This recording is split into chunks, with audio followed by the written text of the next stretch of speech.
ఏపీలో ఒక రాజకీయ నాయకుడు చేసిన ఒత్తిడి కారణంగానే తాను ఆంధ్ర క్రికెట్ కెప్టెన్సీ నుంచి వైదొలగాల్సి వచ్చిందని క్రికెటర్ హనుమ విహారీ ఆరోపణలు చేయడం, ఆ వెంటనే విపక్షాలు మీడియా రంగంలోనికి దిగడం, జగన్మోహన్ రెడ్డి ప్రభుత్వంలో క్రీడాకారులకు కూడా రక్షణ లేకుండా పోతోంది అంటూ పెద్ద ఎత్తున ఆరోపణలు చేయడం, లేనిపోని కథనాలు ప్రచురించిన నేపథ్యంలో ఆంధ్ర క్రికెట్ అసోసియేషన్ ఒక వివరణ ఇచ్చింది, ఒక ప్రకటన విడుదల చేసింది. అసలు హనుమ విహారీ వ్యవహార శైలి ఎలా ఉంటుంది అన్న దానిపైన పలు అంశాలను కూడా ఆ ప్రకటనలో ప్రస్తావించింది.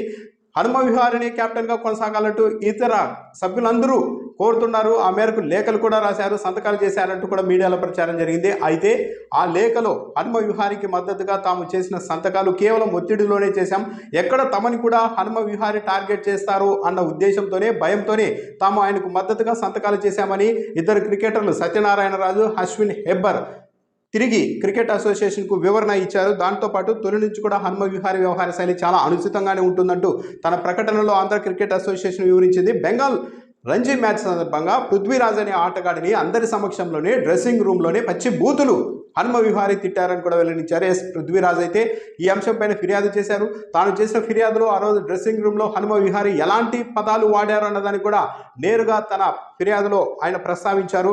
కాకపోతే వాటిని నేరుగా ఇక్కడ ప్రస్తావించేందుకు కూడా సాధ్యం కాని విధంగా ఆ మాటలు అయితే ఉన్నాయి. చాలా బూతులు తిట్టేశారు. దాంతోపాటు జట్టు సభ్యులతో పాటు తన సపోర్ట్ స్టాఫ్తో పాటు అధికారులను, సిబ్బంది పైన కూడా హనుమ విహారీ పదే పదే ఇలాగే బూతులు తిట్టడం, అనుచితంగా వ్యవహరించడం చేసేవారు, గతంలో కూడా చేశారని కూడా వివరించారు. దాంతోపాటు ముస్తాక్ అలీ ట్రోఫీ సందర్భంగా అసభ్యకరంగా, అనుచితంగా తిట్టడంతో ఏకంగా జట్టు మేనేజరే అసోసియేషన్కు హనుమ విహారీ పైన ఫిర్యాదు చేసిన ఉదంతం కూడా ఉంది అని వివరించారు. పదే పదే హనుమ విహారీ తనకు ఇతర జట్టుల్లో, ఇతర రాష్ట్రాల్లో ఆడే విధంగా ఎన్ఓసి ఇవ్వాలని కోరడం, తనను కెప్టెన్సీ నుంచి తొలగించండి అంటూ విజ్ఞప్తులు చేయడం, ఆ తర్వాత లేదు నేనే కొనసాగుతాను కెప్టెన్గా అంటూ మళ్ళీ రావడం, ఇలా పదే పదే చేశారు. ఆయన అనుభవం, ఆయన మీద ఉన్న గౌరవంతో పలుమార్లు ఆయన విజ్ఞప్తుల్ని మన్నిస్తూ వచ్చింది. ఇప్పటి వరకు హనుమ విహారీ పైన వచ్చిన ఆరోపణలన్నీ నిజమేనని తమ విచారణలో ఇదివరకే తేలిందని కూడా ఆంధ్ర క్రికెట్ అసోసియేషన్ చెబుతోంది.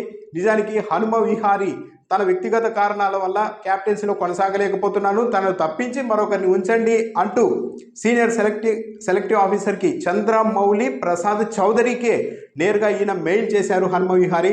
ఆ తర్వాతనే సెలక్షన్ ఆఫీసర్గా ఉన్న చంద్రమౌళి ప్రసాద్ చౌదరి, వాసిరెడ్డి చంద్రమౌళి ప్రసాద్ చౌదరి హనుమ విహారీ విజ్ఞప్తి మేరకు ఆయన కెప్టెన్సీ నుంచి తప్పించి మరొకరిని నియమిస్తున్నట్టు ప్రసాద్ చౌదరి కూడా చెప్పారని కూడా ఆంధ్ర క్రికెట్ అసోసియేషన్ చెబుతోంది. కెప్టెన్సీ నుంచి వైదొలిగేందుకు హనుమ విహారీ విజ్ఞప్తి చేశారు. ఆ మేరకే నిర్ణయం తీసుకున్నారు. కానీ జరిగిన తర్వాత మాత్రం ఇలా రాజకీయ కారణాలతో తనను తప్పించారు అంటూ ఆరోపణలు చేయడంతో పాటు ఇతర సభ్యులతో సంతకాలు చేయించి వాళ్ళందరూ కూడా తనని కెప్టెన్గా ఉండాలని కోరుకుంటున్నట్టుగా ఒక వాతావరణాన్ని సృష్టించడంతో పాటు ఆంధ్ర క్రికెట్ అసోసియేషన్లోకి రాజకీయాలను తీసుకొచ్చారని కూడా తన ప్రకటనలో అభ్యంతరం తెలిపింది. నిన్న ఈనాడు పత్రిక మరో ఆరోపణ కూడా చేసింది. సాధారణంగా జట్టులో మొత్తం ఎక్స్ట్రా ప్లేయర్లతో 15 మంది ఉంటారు, కానీ ఆంధ్ర క్రికెట్ అసోసియేషన్లో 17 మందిని సభ్యులుగా ఉంచారని కూడా ఈనాడు ఆరోపించింది. దీనికి కూడా వివరణ ఇచ్చింది ఆంధ్ర క్రికెట్ అసోసియేషన్. 2023-24లో బెంగాల్ టీంలో 19 మంది సభ్యులు ఉన్నారని కూడా చెప్పింది. హైదరాబాద్ జట్టులో 17 మంది ఉన్నారు. టీడీపీ హయాంలో కూడా ఆంధ్ర క్రికెట్ జట్టులో కూడా 15 మంది కంటే ఎక్కువగా ఉన్నారు. ఇదేమి కొత్త కాదు అని కూడా వివరణ ఇచ్చింది. మరో అంశాన్ని వైసీపీ అయితే ప్రధానంగా ప్రస్తావిస్తోంది. 2021లో తిరుపతిలో వరదలు వచ్చినప్పుడు హనుమ విహారీ ఫౌండేషన్ అక్కడ బాధితులకు సాయం చేసేందుకు వెళ్ళింది.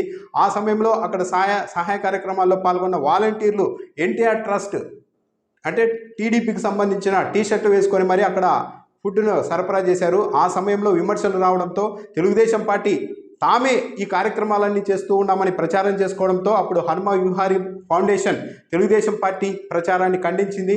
ఆ తర్వాత ఈ ఫౌండేషన్ను తెలుగుదేశం పార్టీ వాళ్ళు టార్గెట్ చేసి లేనిపోని ప్రచారాలు చేసి ఆ ఫౌండేషన్ని మూసివేసే పరిస్థితి తీసుకొచ్చారు.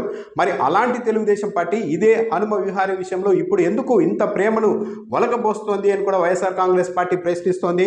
పృథ్వీరాజ్ తండ్రి ఎవరైతే బూతులు తిట్టించుకున్నారో, పృథ్వీరాజ్ బాధితుడు, అతని తండ్రి తిరుపతిలో వైసీపీ కార్పొరేటర్గా ఉన్నారు, జస్ట్ కార్పొరేటర్. ఆయనే మొత్తం ఆంధ్ర క్రికెట్ అసోసియేషన్ శాసించి తన కెప్టెన్సీ నుంచి తొలగించారు అన్నట్టుగా ఈయన హనుమ విహారీ ఆర్గ్యుమెంట్ చేయడానికి కూడా తప్పుపడుతున్నారు. పృథ్వీరాజ్ తండ్రి వైసీపీ కార్పొరేటర్ నరసింహచారి కూడా ఈ అంశంపైన స్పందించారు. తాను ఏకంగా ఆంధ్ర క్రికెట్ అసోసియేషన్ను ప్రభావితం చేసి ఏకంగా కెప్టెన్గా హనుమ విహారిని తొలగించేంత శక్తే నాకు ఉంటే తన కుమారుడు ఈ జట్టులో 17వ సభ్యుడిగా ఎందుకుంటారు? అండర్ 14, 16, 19 ఎన్నో ఏళ్ళుగా క్రికెట్ ఆడుతూనే ఉన్నారు నా కుమారుడు. కానీ ఇప్పటివరకు ఒక్క రంజీ మ్యాచ్ కూడా ఆడలేదు. తాను అంత ప్రభావం చూపే వ్యక్తినైతే ఒక్క రంజీ మ్యాచ్నైనా ఆడించి ఉండేవాడిని కదా. బెంగాల్ మ్యాచ్లో తన కుమారుడు ఆడి ఉండేవాడు కదా. ఎంతో టాలెంట్ ఉన్నప్పటికీ, కీపింగ్ ఉన్నప్పటికీ కూడా పక్కన పడేసి గాయంతో ఉన్నప్పటికీ మరో కీపర్ని పెట్టి ఆడించారు హనుమ విహారీ అని కూడా చెప్తున్నారు. త్వరలోనే హనుమ విహారీకి సంబంధించిన అనేక అంశాలతో తాను మీడియా ముందుకు వస్తానని కూడా పృథ్వీరాజ్ తండ్రి వైసీపీ కార్పొరేటర్ నరసింహాచారి చెప్తూ ఉన్నారు. సో ఓవరాల్గా చూస్తూ ఉంటే హనుమ విహారీ ప్రవర్తన అయితే తొలి నుంచి కూడా అనుచితంగానే ఉన్నట్టుగా చెప్తున్నారు. తన సహచర సభ్యులతో పాటు, క్రికెటర్లతో పాటు స్టాఫ్ను కూడా ఆయన బూతులు తిట్టేవారు అని ఆంధ్ర క్రికెట్ అసోసియేషన్ చెప్తూ ఉంది. అయితే ఇలా బూతులు తిట్టడం తప్పేమి కాదు అన్నట్టుగా ఒక వర్గం మీడియా కానీ, ప్రతిపక్షాలు కానీ హనుమ విహారీని వెనుకేసుకురావడం అనేది కూడా ఇప్పుడు చర్చించాల్సిన అంశమే.